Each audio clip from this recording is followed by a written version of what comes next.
완전 자기 자리가 다 파괴됐습니다. 자리 파괴, 지정석이 없어진 그런 오늘 주일인데요. 요즘에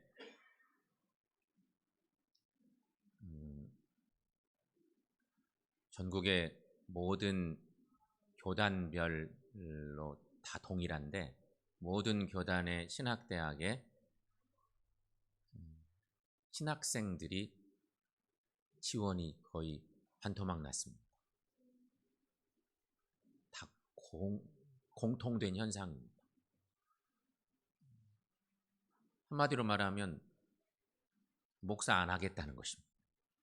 목사 되는 거 싫다. 그런 시대가 온 것입니다. 그런데 그 이유가 뭘까? 이유는 여러 가지가 있겠지만 첫째는 소명의식의 부족? 뭐 이런 거겠죠. 젊은이들이 중고등학교 다니는 동안에 어쨌든 소명의식이 생겨서 신학대학에 가서 목사 되어야 되겠다 하는 꿈을 꿔야 되는데 그런 꿈들을 안 꾼다는 거겠고요. 또 하나는 교회 현장이 그만큼 열악하다는 얘기도 한 것입니다. 세상과 비교해 보면 현장이 무척 목회적인 토양이, 신앙적인 토양이 많이 황폐화됐다. 이런 하나의 반증이기도 한 것입니다.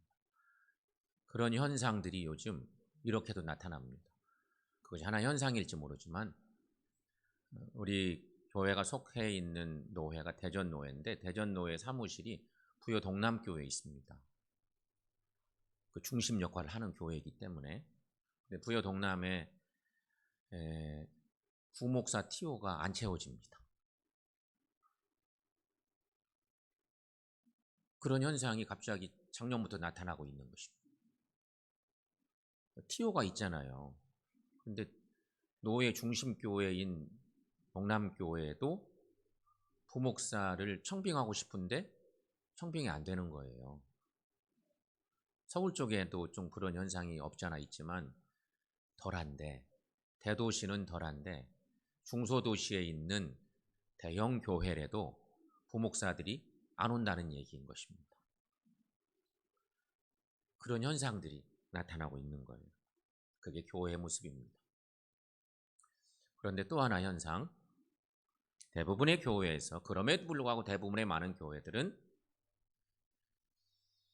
장로가 되고 권사가 되고 안수집사 되는 일은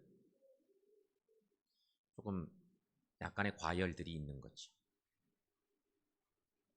목사는 되기 싫은데 평신도 지도자들은 되는 일에 상당히 관심들이 아직은 쏠리고 있는 그런 교회, 좀 아이러니한 거죠. 뭔가 균형이 안 맞는 듯한 이런 현상들이 현재 교회가 갖고 있는 그런 모습들입니다. 사회에는 우리가 흔히 말하는 3D 업종 있죠. 3D 업종. 우리가 잘 알고 있습니다. 어렵고 더럽고 위험한 일. 영어에 나온 그 알파벳 때문에 3D 이렇게 얘기하는데 우리나라는 제가 기록을 한번 찾아봤더니 언제부터 이런 현상이 나타났나. 1988년 이후에 이런 현상이 나타났답니다. 88년에 무슨 일이 있었는지 알죠? 올림픽이 있었던 해인데 이때를 기점으로 3D 업종이 더 기피 현상이 가속화되었다고 합니다. 대표적인 기피 직종은 가구, 가죽 혹은 금속 제품을 제작하는 회사 그리고 건축, 전기 설비를 하고 있는 현장 그러더니 농업 현장에까지 농업 현장에도 일하는 일꾼들이 없어. 그래서 그런 분야에는 생산 현장이 돌아갈 수가 없어. 그러더니 어떻게 돌리는 방법이 있어야죠. 외국인 노동자들이 1990년도 정도부터 대거 들어오기 시작했어요. 요즘은 의료 쪽에 이렇게 환자들 돌보는 그 일도 외국인들이 들어와. 앞으로는 의사들도 외국인 의사들이 들어와야 된다고 하는 얘기도 있죠. 의사 중에도 사명감은 어디로 갔는지 다 사라진 지 오래고 돈벌이 잘 되는 쪽으로 자꾸 쏠리는 거예요. 피부과니 뭐 이런 데 있잖아요. 조금만 속된 말로 깔짝거려도 돈이 수입이 많아. 외과 막 이런 내과 이런 데는요, 막 수술하다가 무슨 일 생기면 큰일 나니까 지원을 안 해. 그래서 그런 의사들을 외국에서 데려와야게 생겼어.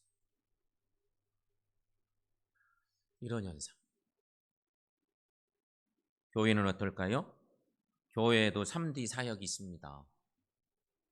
어떤 것인지는 우리가 이렇게 유추해 볼 만합니다. 꼭 그런 건 아니겠지만 교회도 세상과 별반 다르지 않습니다. 3D 사역의 현장들이 있습니다. 대표적인 예를 들자면 이런 것들일 겁니다.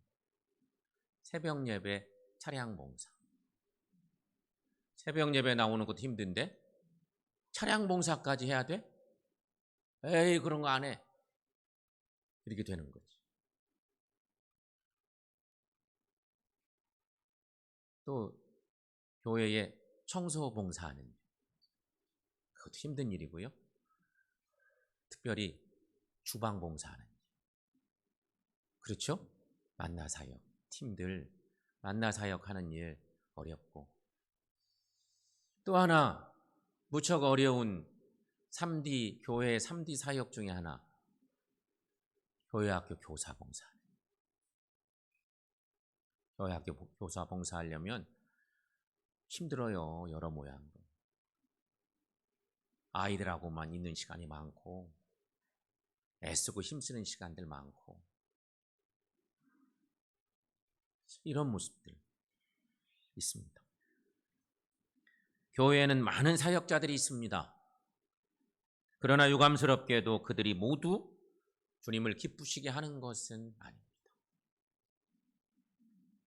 사역자들 중에는 오히려 복음의 빛을 가리우는 듯한 신앙적인 모습을 갖는 사람들도 있으니까.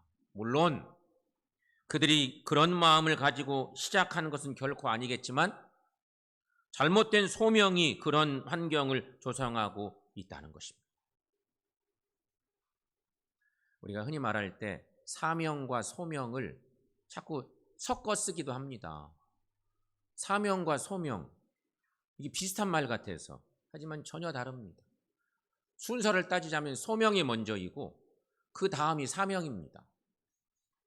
소명의식이 참 중요한데, 그렇다면 여러분, 사역자들은 어떤 자세를 가지고 사는 것이 중요할까? 이런 물음들을 던져봅니다.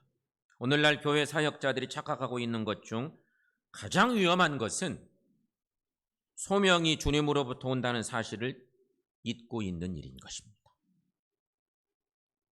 소명, 이것은 하나님의 부르심, 콜링이 있는 것입니다. 그게 소명입니다. 부름 받은 뒤 주의 일을 감당하는 것은 사명이고요. 정말 우리가 주의 일을 할 때 가장 중요한 것은 주님의 부르심을 받았는가? 이런 물음이 기본적으로 늘 필요한 거죠. 이것은 교회 지도자들뿐만 아니라 교회의 모든 성도들에게 가장 중요한 일이기도 하고 가장 위험한 일이기도 해요. 주의 일을 감당할 때마다 정말 내가 주님의 부름을 받았는가? 내가 주의 콜링을 늘 그렇게 받고 살고 있는가? 이런 고백이 중요한 것이.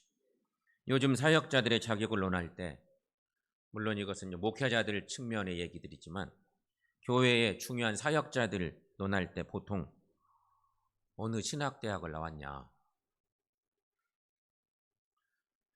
너는 어느 교단에 소속된 목사냐, 이런 거 묻는 것이 일반화되어 있습니다. 그거 딱 물으면 아하, 믿을만 하네? 이런 인식들이 있는가 하면, 그렇지 못하면 이거 조금 조심스러운데? 이런 판단들이 그냥 일반화되어 있는 듯 합니다. 그게 잘 된 것도 아니고요.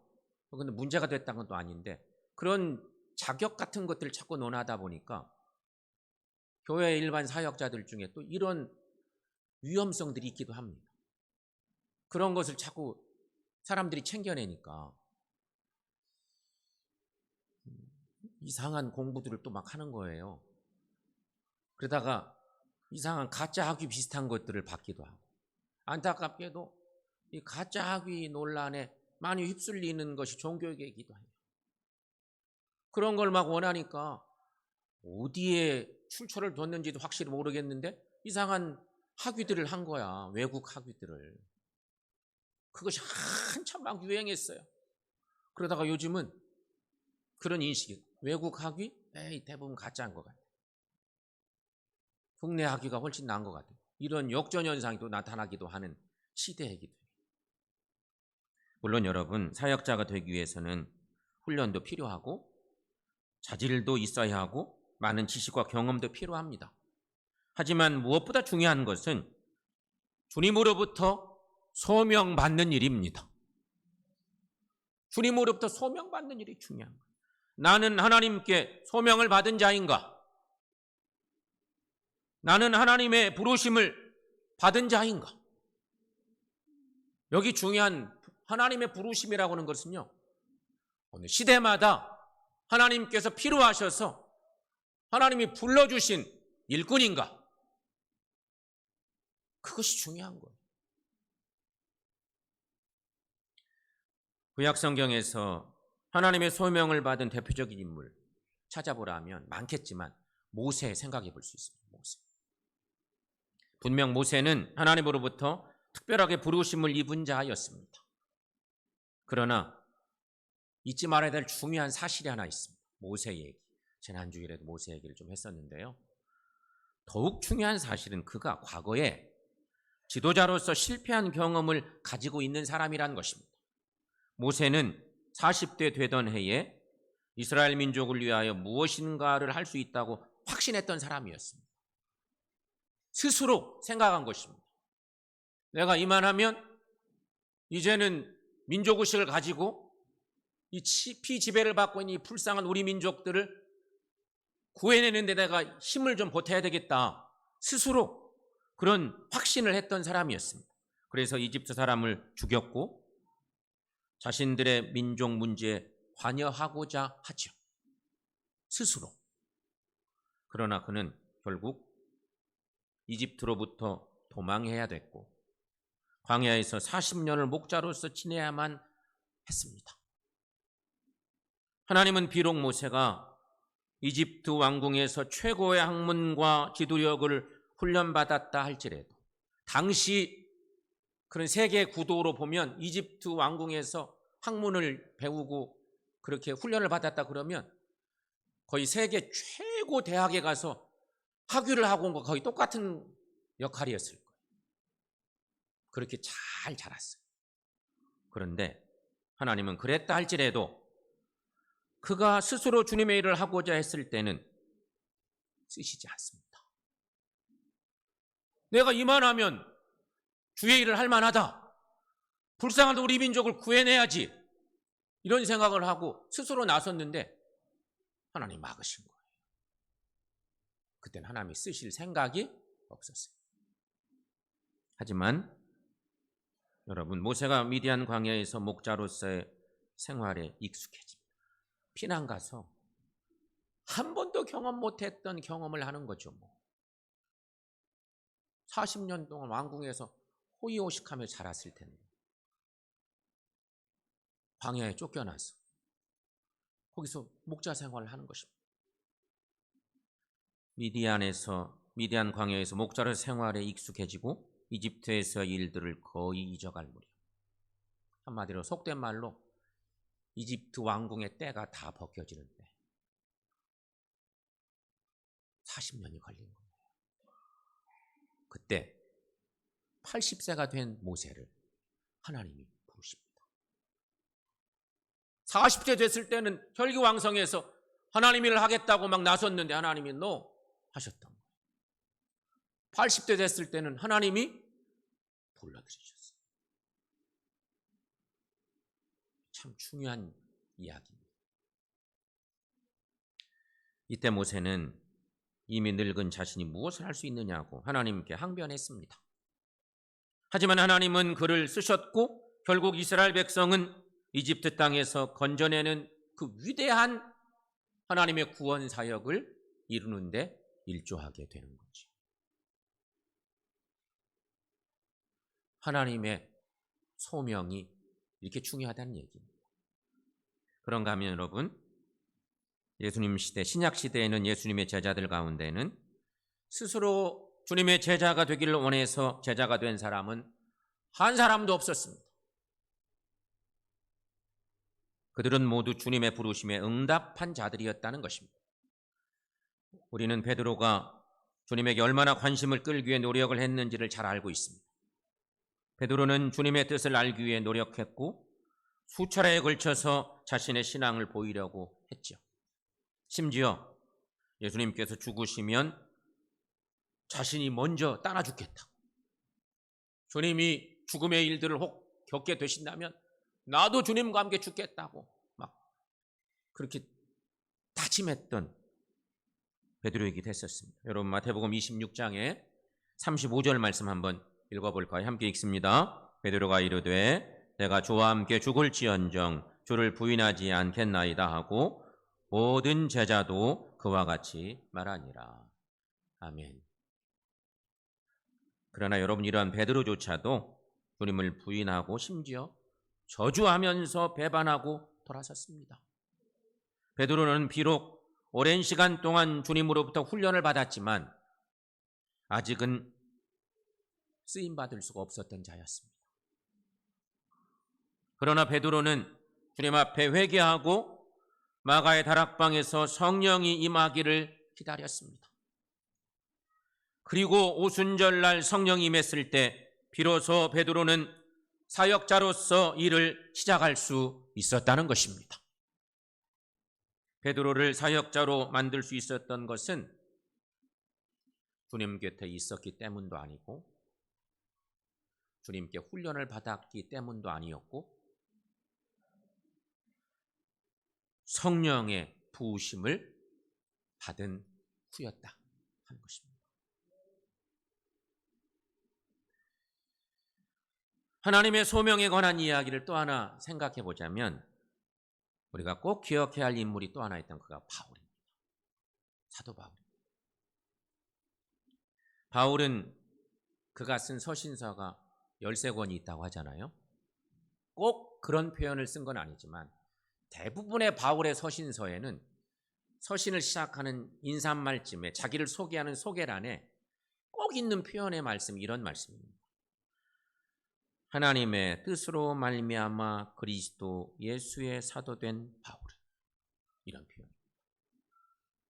이런 표현이 고린도서에도 갈라디아서에도 에베소서에도 골로새서에도 쫙 나타납니다. 다른 성경에는 조금 다른 표현이지만 핵심은 이것입니다. 근데 거의 똑같은 표현, 이런 표현이 쓰이는 거예요. 하나님의 뜻으로 말미암아 그리스도 예수의 사도된 나 바울은, 이렇게 표현합니다. 바울 자신을 소개할 때 이렇게 소개하고 있는 것입니다. 바울은 누구보다도 소명이 주님으로부터 온다는 것을 강조하고 있는 것입니다. 주의 일을 하는 모든 그리스도인들에게 나를 부르신 이가 누구냐? 주님이시라는 거죠. 하나님이 나를 필요해서 부르셨다는 것이죠. 그 의식이 언제나 필요한 거예요. 오늘 본문도 보시면 바울은 분명하게 말합니다. 오늘 본문에서. 자, 여러분, 오늘 본문의 말씀 짤막한데 거기도 조목해서 한번 읽어봅니다. 나를 능하게 하신 그리스도 예수 우리 주께 내가 감사함은 나를 충성되이 여겨 내게 직분을 맡기심이니. 아멘. 이 말씀에서 바울은 먼저 예수님께 감사를 고백합니다. 나 같은 사람 하나님이 불러 쓰시다니, 그런 생각에 먼저 예수님께 감사의 고백을 하고, 그 이유는 자기를 충성되게 보시고 사도의 직분을 맡기셨기 때문에, 내가 주의 사명을 감당하다니, 나 같은 사람을 불러주시다니 그래서 주님께 감사하는 거예요. 과거에 좌충우돌하며 멋모르고 교회를 박해하던 자신을 사람들은 뭐라고 비난을 하든지 손가락질하든지 우리 주님께서 자신을 충성된 자로 인정하고 평가해 주셨다고 그렇게 고백하고 평생 사역 감당하는 거예요. 바울도요. 초기에 그가 1차 전도여행을 하고 돌아왔을 때쯤 예수의 제자들이 막 비난했어요. 너 무슨 자격으로 사도 역할하냐? 너 자격증 있어? 막 이러면서 인정을 안 한 거예요. 예수의 12제자 이 사도들은요. 너무너무 합당한 자격이 많잖아요. 그래서 바울을 막 맹비난하고 어렵게 했었어요. 바울이 주님을 만난 뒤 이 위대한 사역을 감당하는 동안 늘 잊지 않고 기억했던 것. 하나님께서 나를 필요하셔서 주님이 나를 부르셔서 주의 일꾼 되게 하셨다는 이 사명을 시켰습니다. 성도 여러분, 우리들 중에도 우리의 어떤 자격을 내세울 수 있는 어떤 그런 것들이 화려한 자격을 가진 사람이 있을 수도 있습니다. 하지만 여러분, 그런 우리들이라도 우리들 중에는 그 누구도 사도 바울 같은 어떤 자격을 가진 사람은 한 사람도 없을 것 같아요. 어떤 세상적인 어떤 자랑거리가 많이 있어도 바울과 비교한다고 하면 비교 대상이 될 수 없어요. 그러나 감사하게도 한 가지는 사도 바울과 공통점이 있다면 그것은 바로 하나님께서 바울에게 맡기신 복음을 우리에게도 맡겨주셨다 하는 것입니다. 여러분 믿으십니까? 당연한 것입니다.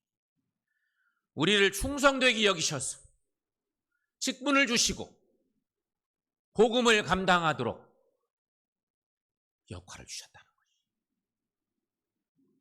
우리를 귀히 여기셔서 직분을 허락해 주시고 복음을 허락해 주셨다. 마치 이것은 신앙 공식 같은 것입니다. 우리를 인정해 주셔서 우리를 불러서 직분 주시고 직분을 받은 우리에게 복음의 일꾼 되게 하셨다 하는 것입니다. 사랑하는 여러분, 그러므로 복음은 이 세상 그 어떤 것보다 귀한 보배임을 믿습니다. 왜냐하면 복음은 죄로 인해 훼손된 온 우주를 새롭게 하고 구원할 하나님의 뜻과 경륜이 집약된 것이기 때문인 것입니다. 복음은 결국 창세 전부터 감추어져 오던 비밀이 그리스도 예수를 통해 계시된 것이기 때문인 것입니다. 바울은 에베소 3장에서 이런 표현의 말씀을 보여주고 있습니다. 보세요. 거기 3절과 7절 말씀인데 함께 읽어보겠습니다. 이 복음을 위하여 그의 능력이 역사하시는 대로 내게 주신 하나님의 은혜의 선물을 따라 내가 일꾼이 되었노라. 영원부터 만물을 창조하신 하나님 속에 감추어졌던 비밀의 경륜이 어떠한 것을 드러내게 하려 하심이라. 아멘. 이 복음을 위하여 내가 일꾼이 되었노라.